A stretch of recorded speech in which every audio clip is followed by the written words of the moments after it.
उसी तरह से मैं पहली चीज आपसे, आपने इस पे एक बड़ा वीडियो किया था जो चर्चित है अभी भी, वो भाई मतलब उस वीडियो को करीब 2 मिलियन 20 लाख लोगों के आसपास 18-20 लाख लोग देख चुके हैं, और आपने यही बात कही थी। मैं अभी अभी जब मैं इस पे बात कर रहा था तो मैंने एक बनारस का भी देखा। बनारस में 5 रोहिया, सेवापुरी, कैंट, जो 5 विधानसभा सीटें जो मोदी जी के उसमें आती हैं, शहर दक्षिणी और शहर उत्तरी जो सारनाथ वाली सीट है। अब मेरे ख्याल में अगला देखिए स्टेप ये होगा कि जिस तरह से बाल की खाल और दूध का दूध पानी का पानी महादेवपुरा में किया है, मेरे ख्याल में अब बनारस का भी नंबर है। अगर वोटर लिस्ट मिल जाए तो ये बिल्कुल कागज पे ठीक हो जाएगा कि ये वोट चोर गद्दी छोड़ का नारा कितना ठीक है। मैं इसी बात से शुरुआत कर रहा हूं डॉक्टर राकेश, कि इस देश के प्रधानमंत्री के इसी पे अब प्रश्न चिन्ह खड़ा हो गया है कि उनके पास इस तरह का ठीक मत नहीं है, वोट की चोरी करके ही वो इस पद पे हुए हैं। मैं यहीं से बात शुरू कर रहा हूं, और इसको राहुल गांधी गली गली में घूम घूम के इस बात को लोगों के बीच ठीक से पहुंचा रहे हैं। डॉक्टर राकेश, देखिए सर, लोकतंत्र लोक लाज से चलता है, लोक विश्वास से चलता है। राहुल गांधी ने जो लड़ाई शुरू की है वो नरेंद्र मोदी की नैतिक सत्ता को हिलाने का काम करते हैं। ठीक है, तकनीकी रूप से 240 सीटें उनको आई हैं, उनके संसदीय दल ने उन्हें नेता नहीं चुना है, गठबंधन के नेता है उस नाते हुए देश के प्रधानमंत्री। लेकिन 7 अगस्त को राहुल गांधी ने जो एटम बम फोड़ा है, उसने कम से कम देश भर के मतदाताओं के मानस में यह सवाल तो खड़ा कर ही दिया है कि दया कुछ तो गड़बड़ है। और प्रधानमंत्री नरेंद्र मोदी की सत्ता पर यह सवाल लग जाना उनकी नैतिक पराजय है। जो व्यक्ति 2 बार लगातार प्रचंड बहुमत से जीते, तीसरी बार भी प्रधानमंत्री बन जाए, जो अपने आप को नॉन बायोलॉजिकल मानता हो, जिसके समर्थक उसे लिविंग गॉड मानते हो, युगावतार मानते हो, भगवान विष्णु का 11वां अवतार मानते हो, उसका प्रधानमंत्रित्व चौर्य कर्म से पाए गए वोटों पर आधारित है। ये अपने आप में बहुत बड़ी बात। राहुल गांधी तो मन से ही नहीं मान रहे होंगे, अब इतने सारे सबूत उन्होंने इकट्ठे कर लिए हैं एक विधानसभा सीट के, और उनकी पार्टी, उनके सहयोगी दल जिस तरह से जनता के बीच में इस संदेश को ले जाने में कामयाब हुए हैं कि 2024 का चुनाव संदिग्ध चुनाव, भले अभी अदालत की किसी कसौटी पर, कानून की किसी कसौटी पर नरेंद्र मोदी या बाकी संसदीय सीटों का चुनाव अवैध या असंवैधानिक घोषित नहीं हुआ है, और हो सकता है कभी न हो, लेकिन आज की तारीख में राहुल गांधी ने यह संदेह पैदा कर दिया है कि नरेंद्र मोदी संदिग्ध वोटों से बने हुए प्रधानमंत्री। अब अगर तुलनात्मक रूप से दोनों लोगों की लोकप्रियता का आकलन करना हो तो वो एक जो दौर था 2012-13 के बाद, नरेंद्र मोदी को प्रोजेक्ट करने के बाद से, गोवा की राष्ट्रीय परिषद के बाद बीजेपी की उनकी जो इमेज बनाई गई थी, लार्जर देन लाइफ, एक डिजिटल इमेज उनकी बनाई गई थी। एक जगह भाषण देते थे बड़ौदा में, 200 जगह स्टेज पर दिखाई देते थे लेजर इमेज के जरिए। वो सारी चीजें भर भरा कर ढह गई। अब देश वो दृश्य देख रहा है, एक वायरल हो रहा है भी वीडियो है सर। बिहार में कहीं राहुल गांधी निकल रहे हैं, युवक अंबेडकर की फोटो देता है, फिर अपनी शर्ट ऐसे खोल कर दिखाता है, उसके सीने पर राहुल गांधी छपे हुए हैं, उसने टैटू बनवा रखा है। राहुल गांधी गाड़ी से उतरते हैं, उससे मिलते हैं। ये जो दीवानगी अब दिखाई दे रही है, ये इसलिए है कि राहुल गांधी नैतिक और ठोस जमीन पर खड़े हुए हैं। अभी मैं जाने माने साहित्यकार काशीनाथ सिंह का कोई बयान पढ़ रहा था सोशल मीडिया पर, आपके काशी का 80 वर्ष के लेखक काशीनाथ सिंह ने कहा है कि राहुल गांधी इस दौर में इतना इसलिए लड़ पा रहे हैं कि वे नैतिक रूप से कहीं गलत नहीं है, कहीं किसी गलत काम में फंसे नहीं है, वरना ये सरकार उन्हें बख्शती नहीं।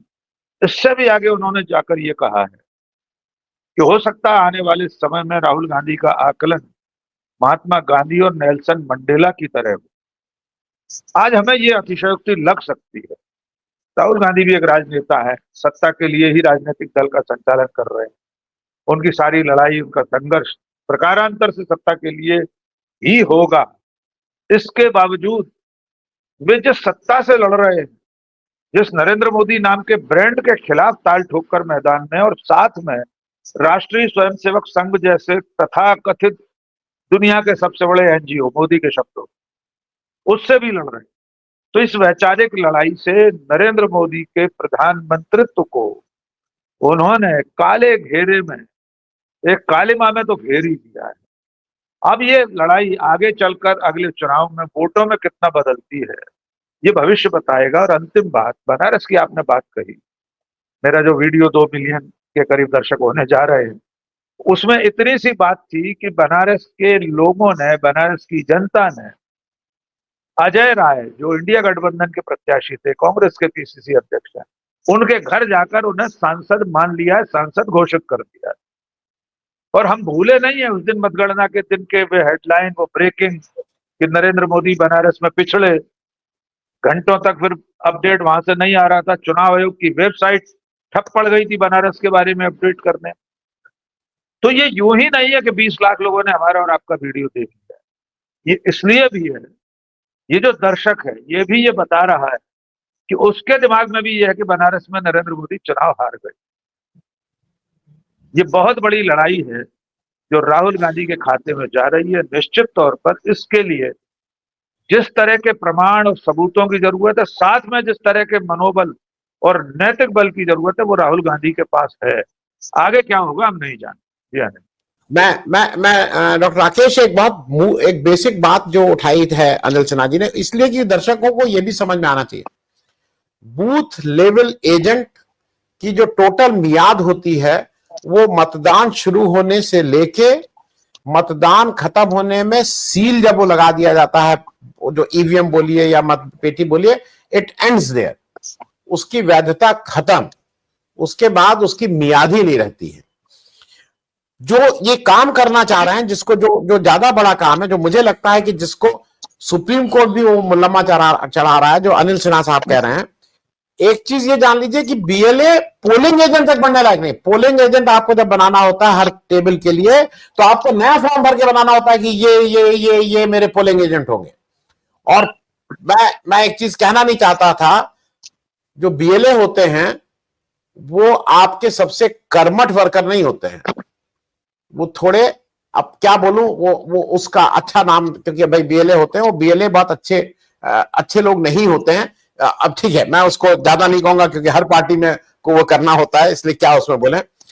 अब हो क्या रहा है कि ये एक अवैध चीज को वैधता प्रदान कर रहे हैं। BLA has no locus standing, ये इस तरह की कोई चीज ही नहीं है। और ये पार्टी के नहीं होते हैं, जो अनिल जी ने बिल्कुल सही कहा, ये व्यक्ति के होते हैं, ये व्यक्ति के रिप्रेजेंटेटिव हैं और ये पार्टी के नहीं होते हैं। तो ये जो एक सुप्रीम कोर्ट इसको एक वैध करार दे रहा है, ये पन्ना प्रमुख और ये प्रमुख, ये सिर्फ उनको वैध करार देने की बात है। और वो दिन भी दूर नहीं जब सुप्रीम कोर्ट ये मिल के इलेक्शन कमीशन से, देख लीजिएगा अगर ये रह गया तो उनको कुछ पैसा ऐसा भी दिलवाना शुरू करेगा, क्योंकि ये होगा कि बीएलओ को भी दिया जाता है, तो इनको, बीएलओ सरकारी कर्मचारी होता है, बीएलओ के पास, बीएलओ और उसमें वो बूथ लेवल ऑफिसर है, वो सरकारी कर्मचारी है, उस बूथ का इंचार्ज है, उस बूथ में कौन किसका नाम कटना है, किसका नाम जोड़ना है, ये उसकी जिम्मेदारी है। BLA has no local standing. अब मैं जरा एक बात, एक तो इस पर एक छोटी टिप्पणी कर दीजिएगा कि जो ये गैर कानूनी बात को कानूनी बनाने की कोशिश कर रहे हैं। दूसरा एक चीज और है, बहुत से लोग ये कह रहे हैं कि मोदी जी जिस सीढ़ी से गए थे ऊपर, वही सीढ़ी उनको नीचे ढकेलेगी, उसका नाम है सोशल मीडिया। क्योंकि सोशल मीडिया में मोदी जी को केवल एक आता है कि झूठ फैलाओ, झूठ बोलो, बार बार बोलो, झूठ बोलो, ये जो मोदी जी सिखाते थे। लेकिन जो अब सोशल मीडिया आया है वो झूठ पे नहीं है, वो बार बार याद दिलाता है कि मोदी जी किस तरह की निहायत बचकानी और बेकूफी की बातें करते थे। रडार की बात करते थे, नालंदा की, मतलब आन कतान जिसको बोलते हैं। पढ़ने में हिज्जों में कैसे हचर हचर करके पढ़ते थे, संस्कृत पढ़ते थे तो इतनी गंदी गंदी बातें मुंह से उनसे निकलती थी कि जो कोई आदमी बोल नहीं सकता है। तो एक सोशल मीडिया का ये पक्ष भी है, जो झूठ नहीं बोल रहा है, मोदी जी को आईना सुबह से शाम तक दिखा रहा है और मोदी जी उसी रास्ते से नीचे आएंगे। मैं इस पे भी आपकी टिप्पणी ले लूं, क्योंकि हम और आप सोशल मीडिया के नैरेटिव को कहीं ना कहीं प्रभावित करते हैं, अच्छा या बुरा जो मुझे नहीं मालूम, लेकिन इस पे भी एक टिप्पणी आपकी। और ये जो अवैध को वैध बनाने की कोशिश है इस चुनाव आयोग, सुप्रीम कोर्ट और बीजेपी की, डॉक्टर राकेश। देखिए सर, अभी तक चुनाव आयोग और बीजेपी तो एक ही थैली के चट्टे बट्टे के रूप में थे, लेकिन सुप्रीम कोर्ट ने जो कुछ कहा है वो भी अपनी सीमा से बाहर जाकर उसने किया। मैं पत्रकार होने से पहले सरकारी मुलाजिम था, स्कूल में मास्टर था सरकारी। पंचायत चुनाव से लेकर लोकसभा चुनाव तक कराए मैंने। मतदान अधिकारी क्रमांक 1, 2, 3 रहा, पीठासीन अधिकारी तो नहीं था मैं। हमने देखा है कि जो मतदान अभिकर्ता जैसे कहा जाता है वो क्या होता है और अधिकारी क्या होता है। सुप्रीम कोर्ट ये जो राह गलाप रहा है, और देखिए बहुत कामयाब तरीके से उसने संदेश दे दिया है समाज कि सिर्फ 2 शिकायतें मिली, इतने सारे राजनीतिक दल हैं इस संवैधानिक लोकतंत्र में, और न्याय की आसंदी के सामने तो एक भी व्यक्ति अगर न्याय की गुहार लगाए तो पर्याप्त है। सुप्रीम कोर्ट को क्यों चाहिए थी कि 12,000 शिकायतें आती बिहार से? अगर कोई 2 लोग ये बता रहे थे ये गलत हो रहा है, जीवित लोगों को मृत मान लिया गया है, मृतकों के नाम सूची में शामिल कर लिए, 0-0 पता लिखा है, तो इसमें सैकड़ों शिकायतों की फरियाद की कहां जरूरत? लेकिन असर क्या हुआ सर, देखिए बड़े बड़े विद्वान सोशल मीडिया पर, अभी मैं देख रहा था हमारी आपकी मित्र सूची में है, खुद चुनाव लड़ चुके हैं कम से कम 5 साल, वे राजनीतिक दलों को गरिया रहे हैं। वे लिख रहे हैं कि राजनीतिक दल क्या कर रहे थे वोटर लिस्ट बनते समय, और इसी नैरेटिव पर जो सुप्रीम कोर्ट ने निर्धारित कर दिया कल, किसी ने यह सोचने की कोशिश नहीं की कि जो काम चुनाव आयोग का सरकारी तंत्र का था उसे सुप्रीम कोर्ट ने राजनीतिक दलों के अभिकर्ताओं को सिर पर मढ़ दिया, और कल को अगर उसे वैधानिकता दे देंगे तो एक नई पहेली शुरू हो जाएगी। दूसरा आपने जो सवाल का पूछा है और बहुत महत्वपूर्ण विषय है, सोशल मीडिया। सर मैंने 2017 में गांधी आश्रम वर्धा में एक भाषण दिया था, उसमें मैंने कहा था कि कांग्रेस पार्टी की सबसे बड़ी भूल ये थी कि जिस वक्त ये जो सोशल मीडिया के तमाम सारे प्लेटफॉर्म शुरू हुए थे, इन पर लोगों की सक्रियता बढ़ी थी, तब तक कांग्रेस पार्टी सो रही थी। उदाहरण के लिए नरेंद्र मोदी के ट्विटर पर, तब वो ट्विटर था अब एक्स है, जब नरेंद्र मोदी के करोड़ों फॉलोअर हो चुके थे ट्विटर पर, तब तक राहुल गांधी का ट्विटर हैंडल नहीं बना था। उस दौर में 2012-13 से लेकर पिछले 4-5 साल पहले तक भारतीय जनता पार्टी के सोशल मीडिया, उसका आईटी सेल, उसकी व्हाट्सएप यूनिवर्सिटी, उनका झूठ एक एक साल जीवित रहते थे, 2-2 साल उनका झूठ स्थापित रहता था। लेकिन जब कांग्रेस देर आयत दुरुस्त आयत के नाते चेती, उसके बाद उसने अपने सोशल मीडिया सेल बनाए, जिलों में हर हर जिले में कांग्रेस पार्टी के आईटी सेल बने, घोषित रूप से बाकायदा सोशल मीडिया सेल बनाए गए। सुप्रिया सुले चेयरपर्सन है। अब बीजेपी का झूठ 5 मिनट से ज्यादा जीवित नहीं रहता। न नरेंद्र मोदी का, न अमित शाह का, न भारतीय जनता पार्टी का, न उनके प्रवक्ताओं का। अधिकतम 5 मिनट लगते हैं, वो कोई भी तर्क रखते हैं। विभाजन के लिए गांधी नेहरू जिम्मेदार थे, 5 मिनट के अंदर दस्तावेजी प्रमाण आ जाते हैं कि भारत विभाजन या द्वि राष्ट्र का पहला सिद्धांत सावरकर ने 1938 में रखा। तो अब उनका झूठ नहीं चल पा रहा, इसलिए भविष्य कौन जानता है, हम नहीं जानते। पर नरेंद्र मोदी सचमुच जिस सीढ़ी से, जिस जीने से चढ़कर छत पर पहुंचे थे, वही सीढ़ी अब उस तरफ उतारने का काम कर रही है। इसका अंत में एक उदाहरण देकर अपनी बात खत्म करूंगा। राहुल गांधी ने 7 अगस्त को जो वोट चोरी वाली प्रेस कॉन्फ्रेंस की और नरेंद्र मोदी का सदन का भाषण, दोनों तुलनात्मक रूप से सोशल मीडिया पर देख लीजिए। 97 लाख लोगों ने शुरुआती 24 घंटे में देख लिया था, उसके बाद तो करोड़ों लोगों में पूरे विश्व में राहुल गांधी की वो प्रेस कॉन्फ्रेंस देखी जा चुकी। नरेंद्र मोदी के भाषण या सदन में दिया गया भाषण इतना कम लोग देखते हैं। जिस समय लाइव होता है संसद टीवी पर, नरेंद्र मोदी के अपने यूट्यूब चैनल पर, उनके ट्विटर हैंडल पर लाइव होता है, तब भी कुछ हजार या कुछ लाख लोग देखते हैं। वहीं राहुल गांधी जब बोल रहे होते हैं तो उनको देखने वाले लाइव में कई गुना ज्यादा होते हैं। इसी तरह से पिछले कई सालों में, पिछले संसद के कई सत्रों से लेकर सार्वजनिक सभाओं, राहुल गांधी को देखने वाले, सर्च करने वाले, सुनने वाले सोशल मीडिया पर हजारों गुना बढ़ रहे हैं। ये वोटों में बदलेंगे कि नहीं हम नहीं जानते, लेकिन फिलहाल नरेंद्र मोदी राहुल गांधी से बहुत पिछड़ रहे हैं सोशल मीडिया में, संसद से लेकर सड़क तक और अदालत की लड़ाइयों से लेकर जनता के बीच की लड़ाइयों तक। राहुल गांधी देखा जाए तो आग में तप रहे हैं। मैं बार बार ये मानता हूं और कहना चाहता हूं कि राहुल गांधी अगर मनमोहन सिंह की सरकार में यूपीए 2 में प्रधानमंत्री बन गए होते तो शायद बहुत जल्दी उनका पतन होता और शायद वे विफल हो जाते। लेकिन अब वे आग में तप कर निकल रहे हैं। कोई मौका आया, अगर वे प्रधानमंत्री बने, यद्यपि मेरा इसमें मत बाकी लोगों से अलग है, राहुल गांधी प्रधानमंत्री नहीं बनेंगे।